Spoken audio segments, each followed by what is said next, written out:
We want to thank you for joining us this evening. Our goal is to provide some fun, informative discussion on a variety of topics to feed your brain with and what you would feel like to be debt-free, optimum health, and have a job you love going to every day. We want you to walk away from these episodes with the feeling of I can implement and make these small changes to make a positive impact on my life. I'm grateful today for meeting these two amazing women that I've not only collaborated on business with, but together I'm honored to call them both my friends. So let me introduce you to them. Stephanie Jackson is an inspired health and life coach, owner and founder of The Freedom to Live. Stephanie brings a lot of perspective to the table with her, and makes her stand out is not just about food and exercise. It's the whole entire picture of a person and how to positively help impact their life. Then we have Rosa Lokaisingh joining us, and this fun, always positive, powerful woman, a founder and CEO of Connecting You. Rosa has always believed in the true value of community, and she's able to bring with her out-of-the-box strategies to networking, working with clients, and speaking engagements, and for overall business development. As for myself, I'm an entrepreneur and a natural-born leader who is passionate and helping people to see their true potential. I guide people to overcome financial challenges, to get out of debt, stay out of debt, and achieve their goals and their dreams. And on to this evening's focus, Rosa and what she stands for in this world, and her values, and how she translated this into her business with helping others. Welcome, Rosa. Thank you so much, Darlene. You're such a wonderful host. The way you introduce people just makes us feel all warm and fuzzy and welcome inside. That's awesome. Thank you. And Stephanie, it's just a pleasure to be working with you. I've just enjoyed all your vibrant content and your joie de vivre and your commitment to us having lived a life of freedom. I could hardly wait to be on this journey with you. Thank you so much, Rosa. What a pleasure to have you here tonight. You're welcome, and my pleasure. So, let me start talking about what brought me to where I am right now. It's been such an interesting journey. When we look at our lives from 8 years old to where we are right now, I am now in my 60s. I'm not going to give you the exact year, but I'm pretty much there. So it's a full life from 8 years old to here. And you know what's really interesting and surprising is that who we are has always been the person who we've been at 8 years old. And that couldn't be more true than it is now in my business. Because I'll tell you, is it any wonder for those people who know me that I've started a business called Connecting You? I've always been the one who wants to bring people together, connect people, have everybody be in sort of a party mode. Let's be happy, let's be gay, joyous, let's enjoy each other. It's not the kind of happiness I talk about when we talk about going out on a Friday night, drinking and getting zonked. It's not that. That is a different kind of happiness, okay? We've all been there, done that, or most of us anyway. But what I'm talking about is, since I was 8, I would be sitting in a little room downstairs in my house, wondering why are so many people hungry? I've got a meal every day, 3 times a day. The whole family of 10, we've all eaten. We're all having a meal. But when I heard the news, we didn't even have TV yet. But when I heard the news and I heard that all these children in Biafra, in Africa, in India, were hungry, were starving, I was troubled. I was really worried at how could I solve this. I never thought that other people had to solve it and then that was it. I always felt responsible as well. It wasn't that I felt all the responsibility. No, But I knew I had a part to play in this, and I was trying to figure that out. How could all these people be hungry and yet there's so much food everywhere in the world? Why aren't we taking care of each other? Why aren't we supporting each other and empowering each other when I know there is enough? And I felt so frustrated. So, what I did was I decided that in my elementary school, I would take responsibility. I was always the prefect in my class, always the leader in the science group, the geography club, whatever it is. I had to take a level of responsibility to make sure that things get done. And I didn't even always understand why I was shouldering that much, but I just knew that what I wanted for the world around me was for everybody to be at a certain level of joy, happiness, and peace. I couldn't stand it when I saw one person unhappy. I would always have to go and find out what's wrong, what's happening, you know, and encourage them to talk. So I wasn't about just me having fun, it was about let's have fun. Let's do our work together. Let's help each other with our homework. It was always a team effort. And so in a family of 10, you can imagine, is it any wonder that I was born right smack dab in the middle? I'm just in the middle. There's 5 above me and there's 4 below me, and I'm just number 6. And so, of course, I got to hang out with the older ones, partied and, did all the things they did, and then partied with the ones my age and then the ones younger. So I had to be included and involved.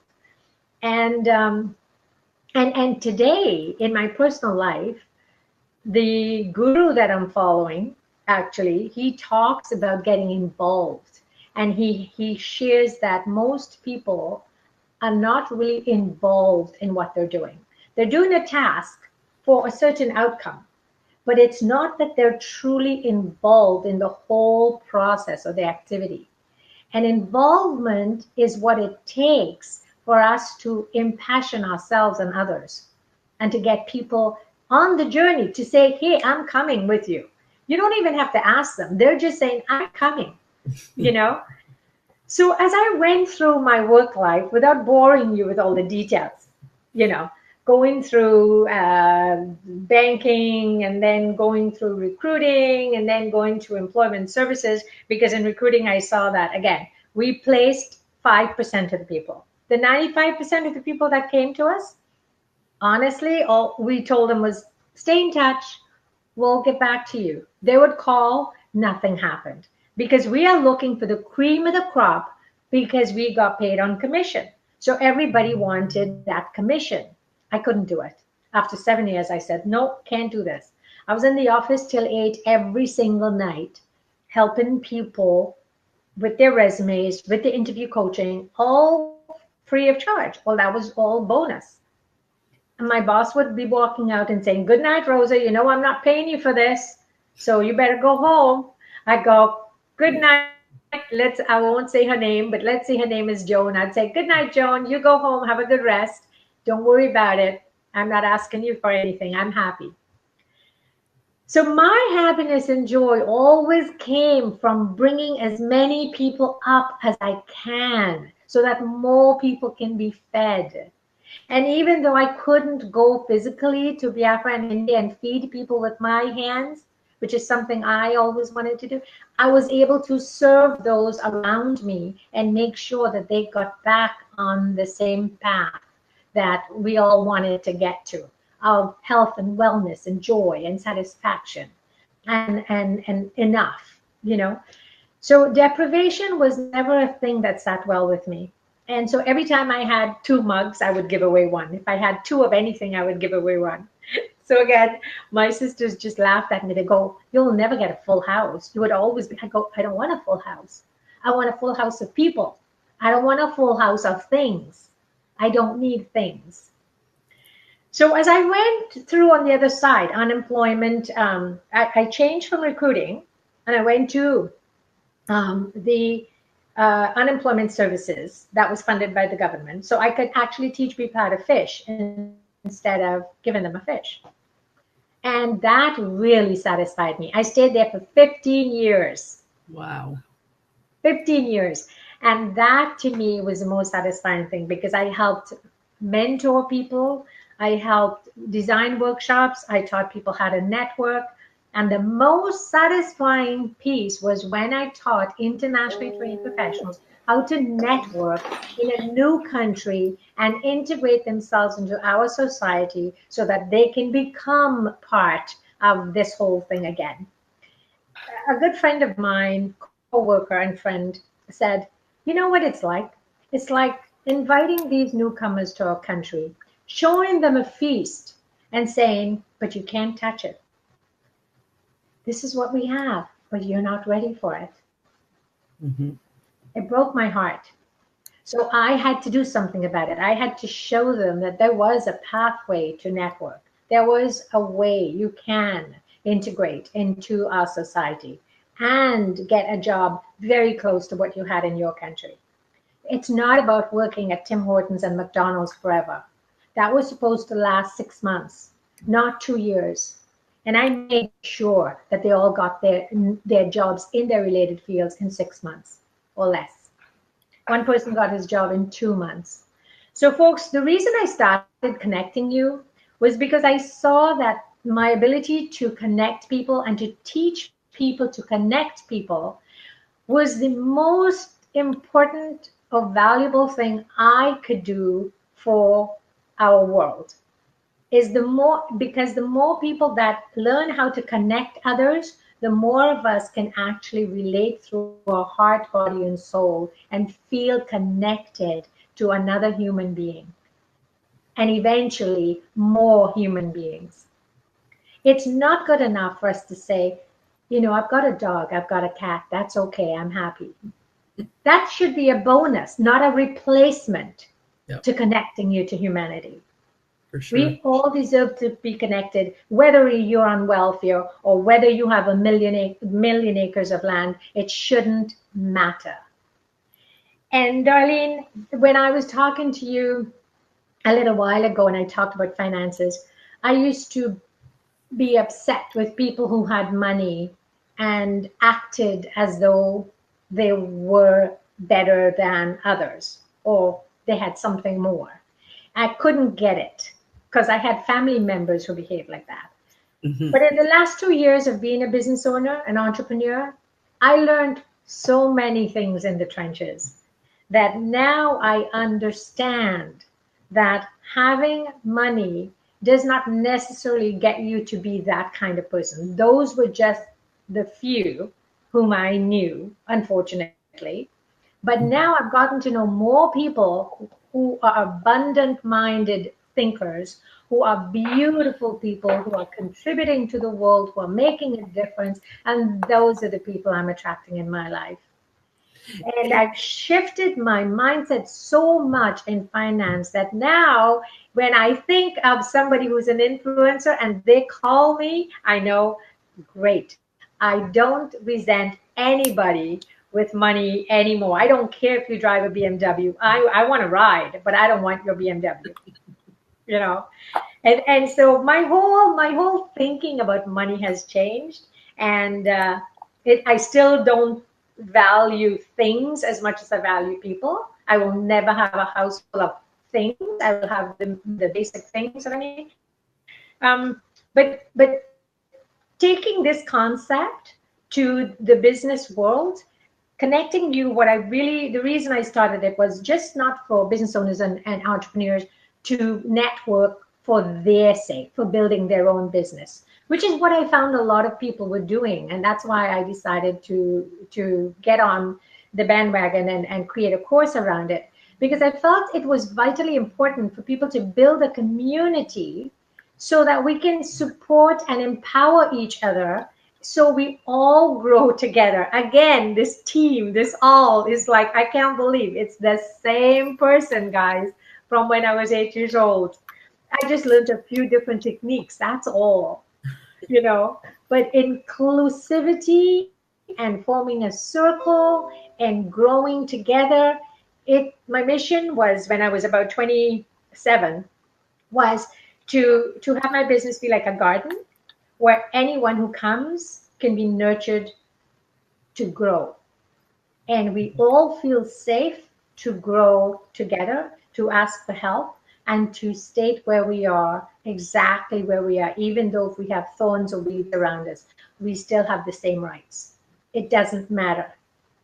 And now I feel so good about that aspect of my business, that I may not be getting 25 people a day or a week to come and take my programs, but when I get 5 people to come and do a workshop, or 7, and I know that they're going out there in the world and building community, that makes me thrive. That makes me really, really happy. So now I'm ready to rock and roll this business and take it to the next level, where we are having more workshops with you, Darlene and Stephanie. And I'm so glad we did that one up in St. Catharines, where we had about 20 to 25 people show up. And I could just see the 3 of us integrating. This is my dream of having a team. So you're my dream team. You sharing your financial expertise to people so they can all be debt free, and you, Stephanie, sharing with us what it takes to actually have a mindset of freedom thinking before we can actually acquire the material gain. It's all about the inside out, the mindset. And so I could not believe when I found both of you how aligned we were in our thinking. And now I could hardly wait to get on my phase 2 of my journey in entrepreneurship. I love it. Thanks so much, Rosa. And it's so funny how you attract what you seek. And for all of us, it was like we're instantly kindred spirits, because we were all on that exact same path. It is, we know that connecting together and lifting each other up is where we're going to succeed. And then to one step further, that really solidified our relationship between the 3 of us, was that we're all wanting to give back to our community. In one way or the other, we know by giving back, the more you give, the more you receive. Be it monetary, be it just, for me, it just drives me. The more I can help someone, the more motivation I get to want to help even more. But it's to help businesses grow as well. It's like the more everyone can band together, just creates that solid foundation. Absolutely. Absolutely. Having it alone, it's not going to last forever, because it's just like a garden. It needs to touch the other roots to have that foundation, right? And so trying to stick out like a sore thumb and go, well, look at me, you're not going to sustain whatever it is you've grown, So starting from the inside out and just budding out like spring and having this thing grow organically is so much stronger for the foundation of who we really are as human beings, and I feel that so many of us have got into the human doingness and forgot how to be a human. Mm-hmm. Because we were not named human doing, we were named a human being. Yep. Right? Absolutely. So that's how I see it, that the who I'm being is more authentically who I was at 8 years old and who I want to become. I want to become that same 8-year-old who cared about everybody around them and who never took joy in laughing at others. I couldn't understand anybody laughing at others if they fell. It bothered me. How is that funny?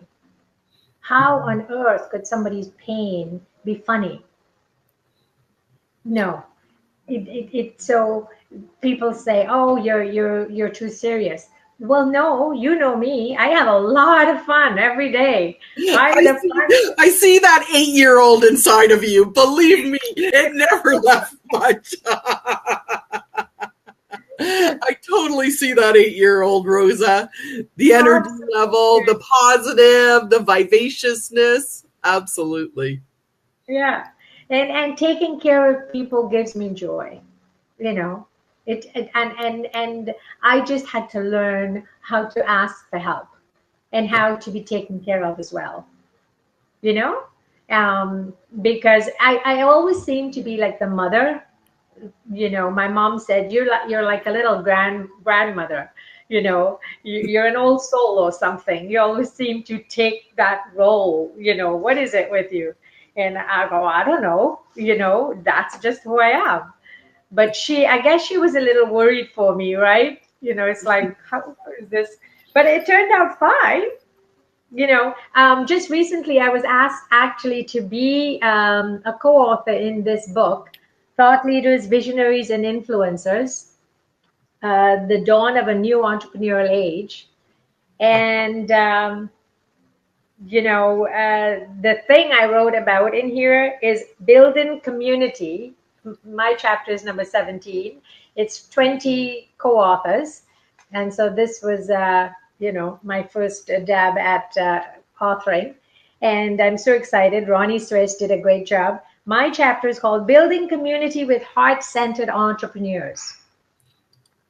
And that's us. Yeah, I just wanted to mention, Rosa, so what does that mean, heart-centered entrepreneurs? What is Thanks for asking, Stephanie.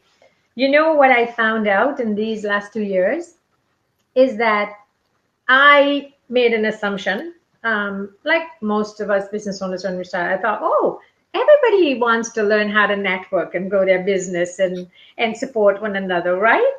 Because that's what business is all about. Because that's my world.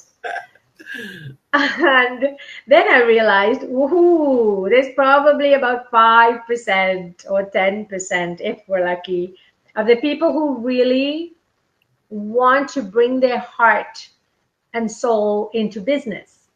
A lot of people want to grow business and believe that it's okay to separate making money from who they really are as a person. And when I saw that, I felt disconnected from those people. And I couldn't relate. And the people that I connected with were the people who really bore their heart out, who really brought their passion and their soul out into the workplace. And those were the heart-centered entrepreneurs that were actually putting roots in the ground and building a foundation so that their local communities can grow. They were not only focused on building business for themselves, but they were offering things to other people of like minds. And they were doing a lot more community work, a lot more free giveaways for other entrepreneurs who were newer than them, you know, younger than them. And so that's whom I call heart-centered entrepreneurs, because they understood that there were many different levels of people in business, and they had a passion to serve at any level, even to mentor, you know, youth or millennials. And their giving was so obvious, and the joy of their sharing with one another was so obvious that those are the people I see building community, and those are the people I call heart-centered entrepreneurs, people who give back all the time. Thank you, Rosa. Great explanation. And in the interest of time, it's coming around that time. but I want to thank you so much, Rosa, for sharing your viewpoint, your perspective of your business, and especially heart-centered entrepreneurship. I think it's important. And I think it's important to get it out there so more people understand it and how we can all get together and build each other up for it. So thank you, Rosa. Thank you, Stephanie, for joining us. Can I share just the dates that we're putting on the workshop? Yeah, Absolutely. Okay. So out of all of this, what I did was designed a program called The Ultimate Guide to Networking in 7 Steps, because I realize it is a system, and networking is not simply exchanging business cards and having a coffee, because most people really feel like it's not working because they don't know how to keep that connection growing. And so this workshop has really helped a lot of entrepreneurs. I served more than 60 entrepreneurs in my first year. In my second year, I'm hoping to do 100. And so now this workshop is split into two because it's very intensive for one day. So on June 29th is the part one, and it's from 9 to 1 p.m. And July 6th is the part two of that very workshop, happening at the Regis offices at 7111 Syntax Drive in Mississauga. And we'll put those times and addresses in our notes when we post this up. Awesome. So yeah, I just wanted to share that with everybody. Good stuff. Thank you. So as a recap, we covered off of living your vision from being a young girl to the life of freedom and making a difference in our world, to money views, and now prior to for your own ownership of your own business and where do you want to go with it. So stay tuned for our next live cast on Sunday, June 24th from 8:30 to 9 p.m. and we'll be interviewing a surprise guest. So remember, all of our links will be below our video feed and once posted. And thank you for tuning in and have an amazing evening, everyone. See you. Good night. Thank you. Bye, everyone. Bye. Bye.